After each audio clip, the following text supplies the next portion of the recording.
أنا آثرت الصمت. أولا احتراما لنفسي أنا، ثاني شيء لإغلاق أبواب أمام من يريد أن ربما يركب على الموضوع أو على الحدث لتصفية حسابات سواء مع المؤسسة أو مع قطر أو مع الشعب القطري الكريم، ولم أتقبل طبعا رد فعل عادي يا أخي أسامة، إنك تقضي 26 سنة في مؤسسة كبيرة. صحيح. واش يعني أن تحتفظ بنفسك معناها أن ما قيل من أحاديث ومن قصص لا أساس لها بالصحة؟ أنا شوف، أنا لن أخوض في هذا، لن أنجر إلى الحديث إلى ما جرى، ولن أنكر أو أؤكد. هذا النزاع القائم حول الصحراء المغربية وجابوها لوسط الجزيرة، واش هذه منطقية؟ وكيفاش يمكنك تحكمنا على هذا الشيء؟ شوف أخي، أنا هذا الموضوع أتفادى الحديث فيه صراحة. أنا كعامل في المؤسسة، وطبعا أنا ما زال تعاقدي إلى الآن مستمر إلى غاية 25/8 أو سنة، فبالتالي أنا أربأ بنفسي أن أدخل في نقاش حول هذا الأمر. السلام عليكم الإخوة والأخوات، سلام الله عليكم أجمعين، أتمنى تكونوا بخير وعلى خير. وهيهات ثم هيهات، هذه المرة دي يعني هو خروج إعلامي ديال هذا الإعلامي ديالنا عبد الصمد ناصر، الإعلامي المشهور المغربي الذي يدافع على شرف المغربيات، غير فقط ضد الجزائر ولكن ضد دول أخرى اللي كانت كتعيب فينا حنا. ما اللي تكلم عليهم سمعتوا الكلام ديال العزيز البارحه شنو قال؟ يعني خرج فاش قال ما كيتكلمش على المعتقلين، هذه عليه ماشي له، هذه تحسب عليه وليس له. المهداوي بقى يديرها، شوفوا اللقطه شوفوها، كاين اللي يدوز على التخربيقه، كاين اللي يدوز بيان ديال النقابه. انت لا بغض النظر مثلا لا يسمع لعبد الصمد ناصر، واش كيبان لك انه ما خصوش يهضر في التويتر ديالو على جميع القضايا ولا يهضر على بعض القضايا؟ اظن باللي الصحفي ربما هذه نقطه تكون اساسيه، هي دائما الصحفي يعتبر من اول المدافعين على حقوق الانسان. صمت ناصر عبد الصمد على ما يقع للصحفيين المغاربه وهو وجه صحفي معروف، اظن على انه شيء تحسب عليه وليس له. تحسب عليه ولا تحسب له. المهم معليش نطول بزاف، غنخليكم معاه وفيما غيقولوا شي حاجه شي هفوه غادي نحاولوا نردوا عليها. خليكم مع التصريحات عبد الصمد ناصر، خليكم معايا. بغينا نسمعوا الشيء يقول سي عبد الصمد.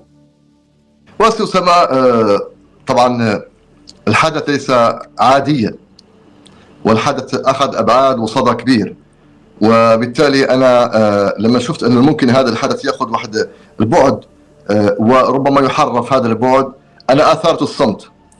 أولا احتراما لنفسي أنا، ثاني شيء لإغلاق أبواب أمام من يريد أن ربما يركب على الموضوع أو على الحدث لتصفية حسابات سواء مع المؤسسة أو مع قطر أو مع الشعب القطري الكريم.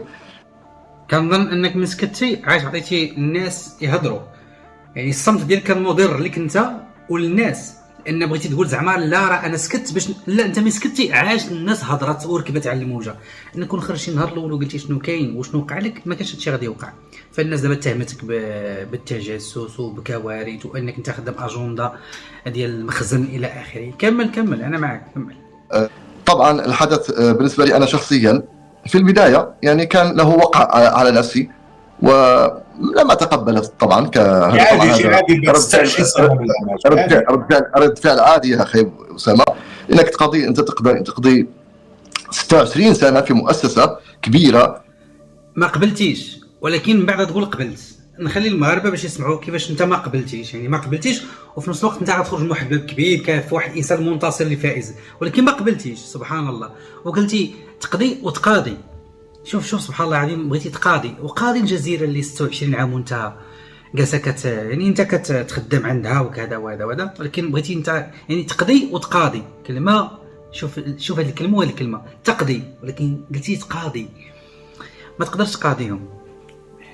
انت راك بقى فيك الحال، ولكن في نفس الوقت كمل. وعشت فيها بكل يعني شنو نقول لك، جوارحك كلها فيها، وتعتبر انت هذه المؤسسه ماشي فقط مؤسسه عمل، وانما ملكك الخاص، لان احنا المؤسسين ونشأنا مع المؤسسه ملي كانت بحال نقولوا بذره وكبرت واصبحت شجره مثمره الحمد لله. بصح بحق انك انت واحد من المؤسسين، ماشي مجرد انت كتخدم عندهم، انت واحد من المؤسسين، يعني انت كتقولها وما درتي ما رفعتي دعوه، ما قلتي الناس هادو يعني استغليتوا لمده 26 سنه، لا. كمل. واصبحت يعني مثال وقدوه لمؤسسات اخرى حاولت ان تقلدها. وفي هذه المؤسسه كذلك كانت تجربه انسانيه ومهنيه كبيره جدا.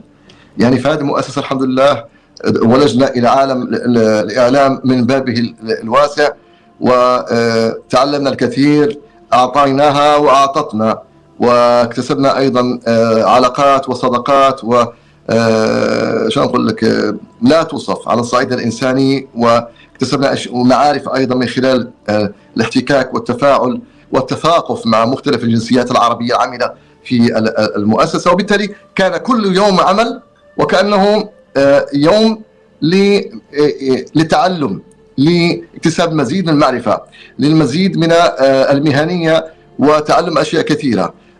طبعا العلم لا حدود له، كذلك حتى في عالم الصحافه والاعلام هذا المجال واسع جدا، وفي كل يوم تكتسب اشياء جديده، وفي كل يوم ايضا تستفيد انت من خبرات سابقه. انا اثرت الصمت احتراما للمؤسسه ايضا التي قضيت فيها 26 سنه، ولدي علاقه طيبه جدا مع الاداره العليا ومع المسؤولين هنا في البلاد. عندك علاقه مع الاداره العليا ديال الجزيره، والمشكله ان دابا المغاربه كيسحبوا لنا طردوك، انت ما طردوكش، باقي مازال العقد ديالك كيبقى حتى شهر 8، انت دابا غتقولها.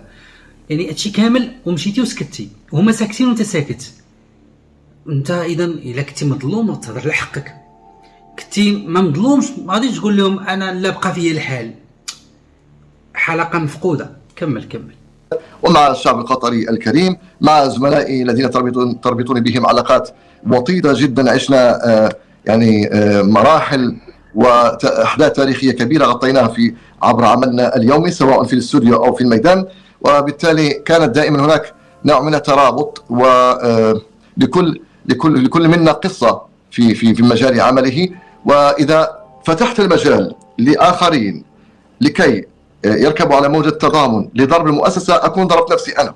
يعني وراك ضربتي راسك، لان كون خرجتي ووضحتي غتلقى انت كرمز مغربي واحد خينا كافح على بنات البلاد، دافع على الشرف ديالهم وبطل وما نعرف شنو، وبين العيوب فين كاينه. انت لا، دابا ضربتي راسك ولا ما تشعرك، تيريتي في رجلك وبقيتي كتغوت. دابا حاليا. كمل. أكون أنا أطلقت النار على نفسي وتنكرت ل 26 سنة من النجاح، 26 سنة من العطاء، و26 سنة من تجربة فريدة من نوعها. كيفاش تنكرت 26 سنة ديال التجربة، ولكن دابا كتقول انت مظلوم شويه، كتقول لا انا تنكرت. اذا داروا فيك الخير ولا انت درتي الخير؟ انت واحد من المؤسسين. عبد الصمد، راه القضية مشنكلة عنك. كمل. أنا الحمد لله أعتبر نفسي خرجت من الباب الكبير. أنا أعتبر نفسي أني ولله الحمد خرجت من الباب الكبير، وخرجت الحمد لله يعني كما نقولوا مرفوع الرأس وبمرتبة شرف. ممكن تخرج بمرتفع الرأس ومن باب كبير وكذا لو قلتي شنو وقع لك وبينتي لعباد الله يتعدوا عليك، ولكن ما كنظنش شي واحد يدير هذه القضيه دي. باقي نعقل واحد السيد سميتو امجد ريحان، كان خدام في شركه ديال البريطانيه المحاسبات، وكشف اللاعب ديالهم وطردوه، يعني حبسوا من الخدمه، وشريك معاهم وكيدير فهادشي ديال الحسابات، وربح 11 مليون ديال الاورو، يعني بالطرد تعسفي. فكيفاش نتايا اللي كيقولوا الطرد تعسفي هذا الاعلام المغربي اللي ما يجيب اخبار ان العقد ديالك باقي مستمر الى شهر 8؟ لا هذه ما كايناش. يخرج شي منتصر، لا منتصر هي لا بينتي الحق، ولكن انت تتدارى شي حاجه كتخبيها تمايا اللي كيبان لي كلشي الناس عارفينها. كمل عبد الصمد كمل. لانه التضامن الذي لقيته من اخوتي المغاربه واخواتي المغربيات في المغرب وخارج المغرب. زوينه هذه القضيه ديال التضامن، ولكن في خبارك ان التضامن وكانوا قالوا بغاو يقاطعوا قطر ويضربوا في قطر ويديروا لقطر، وانت دابا كتعترف ان قطر دايره بخير وما نعرف شنو والشعب ديالها مزيان معاك. مؤسسات بحال شوف خي براسك كان كطلب ان الناس تقاطع وكذا وهذه. شنو ظهر لك في هذا الاعلام ديالنا؟ حق انت عارفنا الاعلام زفت. كمل عبد الصمد. ومن هذا المجتمع القطري الكريم صراحه اينما ذهبت، في السوق، في المسجد، في المجالس، الناس كانوا معي وكانوا يعني يبدون اسفهم لما وقع. طبعا ما وقع هذا احتفظ به نفسي وللتاريخ. تحتفظ به لنفسك وللتاريخ؟ شنو اللي تحتفظ بنفسك؟ راه داكشي علاش كيقول لك العزيز غالي البارح ان راه حتى دوك الريبورت ولا الريبورتيروس سين فرونتيراس سان فرونتير انت ما يقدروش يدافعوا عليك لانك انت ما بغيتي تقول والو. اذا شي حاجه تمايا ومساكن ندعموك الناس حيت ما فاهمين والو. معليش كمل. لكن اقول انا اعتبر هذه الصفحه بكل ايجابياتها وكل ما اخفاقاتها او يعني نجاحاتها قد طويت، واتطلع الى المستقبل. بالنسبه للعوده الى المغرب، واش يعني ان تحتفظ بنفسك معناها ان ما قيل من احاديث ومن قصص لا اساس لها من صحه؟ انا شوف، انا لن اخوض هذا، لن انجر الى الحديث الى ما جرى، ولن انكر او اؤكد. اقول بصريح العباره عبريت لن انجر. انت ما تنفيش وما تاكدش. البغرير المسمن بالشحمه هو هذا البغرير. دابا كيفاش غتضامن مع هذا السيد هذا؟ هو قال لك انا احتفظ، اذا حنا مالنا ومالو يجريو عليه يطردوه ما يطردوش. هذا الشيء راه قلت لكم شنو كاين على المغرب. هذا هو اللي خرج منتصر. انا لا انكر، انا لا انجر. ويلي واحد. كمل صموده، كمل. المهم انا احتراما لهذه المؤسسه قلت لك انا تحفظت على الادلاء باي تصريح في هذا الامر، واحتراما لدوله قطر التي اكرمتنا واحتضنتنا، وصراحه عشنا فيها ايام جميله، وعشنا فيها ذكريات، وعشنا فيها يعني المعامله الحسنه تلقينا من اخواننا القطريين. كل يعني ما يمكن الانسان ان يتخيله حينما يكون في الغربه. لم اشعر يوما صراحه في يوم من الايام في هذا البلد الكريم مع هؤلاء الاخوه الكرام اني غريب. ماشي انت بوحدك اللي تحفظتي، تيار ما خرجت حتى شي كلمه. باقي العقود كاينه والمغاربه كيقولوا طردوك جريو عليك. ما كيبان ليا ما كاين لا طرد تعسفي لا والو. انت كتقول يعني تحفظتي وسالينا والشعب وكذا والمعامله وبغيتي تعقل على الخير. يعني انت كتعقل على الخير وغيظلموك في حقك وهما الله يغفيهم الحق. كمل صموده. دائما اينما ذهبت انت مرحب بك في المجالس، ودائما تسمع منهم انت منا وفينا، وتتلقى منهم كل المعامله الطيبه والحسنه والمساعده. وبالتالي انت الحمد لله كنت تعيش في ظرف في طيله 26 سنه وكانك في بلدك. فبالتاكيد هذا البلد له مكانه كبيره في قلبي.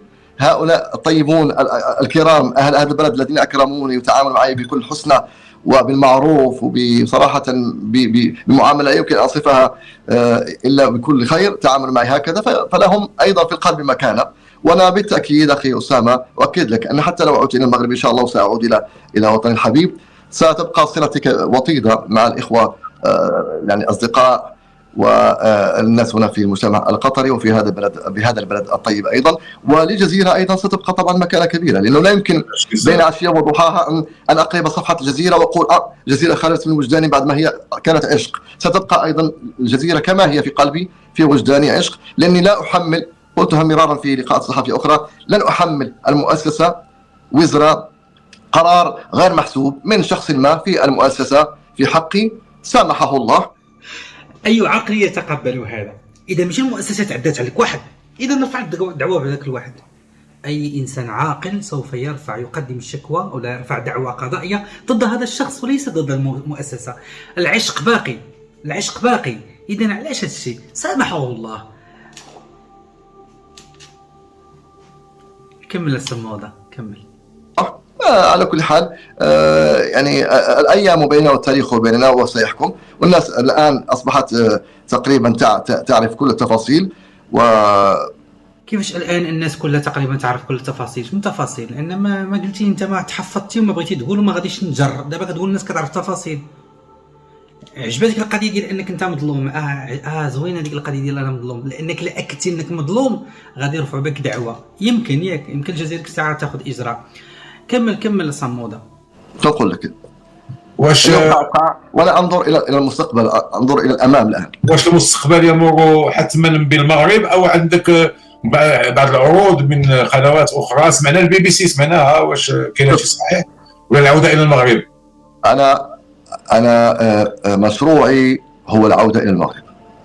اقول بصريح العباره، العوده النهائيه لوطنه والمستقبل في المغرب باذن الله مع الاسره والاولاد وبعد أن أستقر إن شاء الله وأخذ قسم من الراحة ويندمج أبنائي في نسق اليومي الحياة اليومية في المغرب، وأيضا أكون أنا كذلك قد رتبت أمور كثيرة بخصوص حياتي الشخصية. وقتها يعني الواحد يفكر في لكل مقام مقال. بغض النظر على القطريين اليوم شعب طيب وهذا واقع وأنا أشهد بذلك وأتفق معك. أشهد لهم بذلك والله. مش شوف أخي أسامة، أنا أقول أشهد لهم بذلك أمام الله. نعم. أنا مش مجاملة لأحد ولا كما قلت لا يعني لا طمعا ولا خشية ولا طمعا. نحن نقول هذه الشهادة لله. سأذهب إلى وطني والحمد لله. أنا عبد ربي الضعيف هذا نقول لك، أنا نقدر نقول لك أني تركت أثر طيب جدا الحمد لله على صعيد علاقاتي مع زملائي أو على صعيد علاقاتي في المجتمع القطري الطيب. وسأعود إلى وطني وحاملا معي في قلبي أيضا هذا الحب وهذا العشق لهؤلاء الناس، لهذا الوطن الثاني. دائما أعتبره الوطن الثاني، لا أريد منهم جزاء ولا شكورا. هم يعرفون بغض النظر عن القطريين اللي لا يناقشون في الطيبوبة. قلب الجزيرة كاين جنسيات مختلفة عربية. نعم.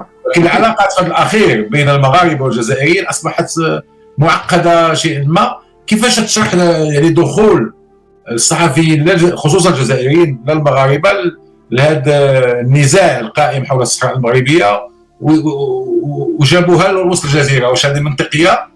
وكيفاش يمكن تحكمنا على هذا الشيء؟ الصمد عاود اشرح لنا القضيه دي نقطه مهمه. المغاربه كلهم كيتسناوك تشرح لنا. قول لنا عافاك. شوف اخي، انا هذا الموضوع اتفادى الحديث فيه صراحه، لان انا كما قلت لك احنا ولاد الناس. كما كان اعترف للمؤسسه بفضلها علي واحتراما لتاريخي فيها.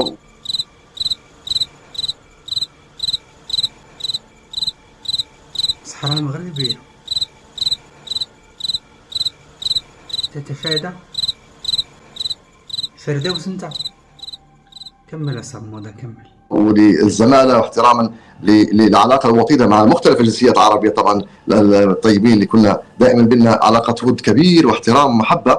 فانا اتفادى الحديث في هذا الموضوع، انما انا اتحسر على السنوات الاخيره اللي برزت فيها هذه المشحنات وهذه الحمله الشرسه على المغرب من قبل الأطراف المعادية للتراب الوطني والوحدة المغربية.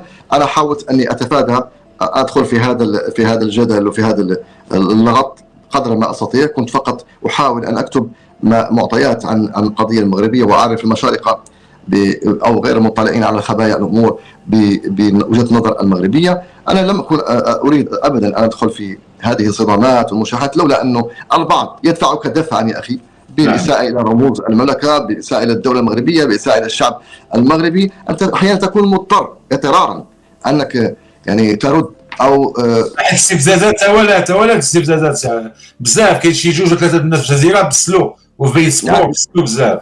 السي عبد الصمد كي تتوالى الاستفزازات. كاين جوج ولا ثلاثة ديال الناس في الجزيرة بسلو بزاف. ثلاثة كمان جوج يكونوا ثلاثة. وكيصف في الفيسبوك كيستفزوا. قلنا ايش نقول لك؟ انا قلت لك هذا الامر متروك، مفروض انه متروك للمسؤولين عن المؤسسه، سواء مؤسسه الجزيره او غيرها. هم لهم وجهه نظرهم، هم المفروض انهم يتدخلوا. انا كعامل في المؤسسه، وطبعا انا ما زال تعاقدي الى الان مستمر الى غايه 25/8 او سنه. فبالتالي انا اربع بنفسي ان ادخل في نقاش حول هذا الامر. مجبر تبقى في قطر حتى 25/8؟ لا مش مجبر، لكن هناك ترتيبات طبعا. المرحله انتقاليه يعني البيت خصني كيفاش نتخلص من هذا يعني بعض الاشياء اللي خصها تمشي للمغرب نرسلها للمغرب، الاثاث وغيره او السياره او غيرها. والاولاد كذلك رتب لهم مساله المدارس. 25/8 يعني انت باقي الكونترا خدامه وما طردوكش وما كاينش. يعني دابا المده هذه غتبقى حتى شهر 8 غير بين ما الدار والوليدات يقراو وكذا. بصح وتهز الرحيل انت وكذا. رحيل طياره ولا بالطوموبيل؟ لا الطوموبيل ما يمكنش. طياره باطو يمكن. المهم ماشي مشكل. كمل. واش في المغرب تتفكر دير قناه خاصه بك في اليوتيوب على المواقع الاجتماعيه، ولا مازال عندك القدره والطاقه باش تخدم في قناه؟ انا لحد الان البلان بي مازال ما فكرتش فيه نهائيا اخي اسامه، حتى اكون صادق معك. انا افكر فقط كيف ننتقل من مكان الى مكان ونرتب امور اولادي الحياتيه ومدارسهم، وارتب بيتي لان بيتي الان ما زالت في طور بناء.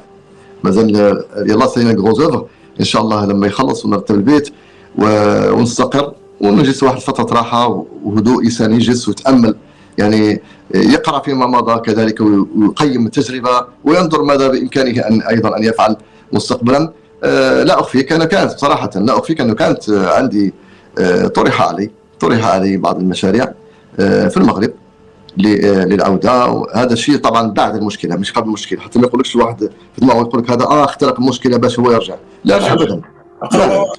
والله اسامه نقول لك سر، والله السنه الماضيه انا كنت غادي نرجع صراحه، انا كنت غادي نقدم ثقتي وغادي نرجع السنه الماضيه في مثل هذا الوقت، والاداره تمسكت به وصراحه واكرمتني واصرت على اني استمر، وقالت لي على لسان المدير انه انت رمز من رموز المؤسسه وابن المؤسسه ولا يمكن ان اتخلى عنك. حب الله، انت ابن المؤسسه ورمز من رموز المؤسسه، وقال هادشي بلسان مدير الجزيره، قال لك انت ابن ديالنا، ودابا يعني شي العام اللي فات وشدوك وصافي، واحد هو اللي دار لك وقلتي لهم الله يسامحوا وانا ما نقولش لكم واحتفظوا وخرج من باب واسع وضعف التعويضات ديال 26 سنه ولا ما عرفت شنو داروا معاك وشوف الاتفاق اللي وصلتي معاهم، وهادشي هما تمسكوا بك العام اللي فات، ولكن هذا العام هذا ما تمسكوش بك. لا انا متيقك، انا بعدا متيقك. كمل عبد الصمد صموده. وبالتالي يعني تعاملوا معي بكل حسنى، ولهذا انا اثرت ان يكون الفراق او الفصال بالمعروف كما كان اللقاء بالمعروف. اعتقد انه ليس هناك احد ربما قد يلومني او يعاتبني على هذا الخروج. خرجت الحمد لله معزز مكرم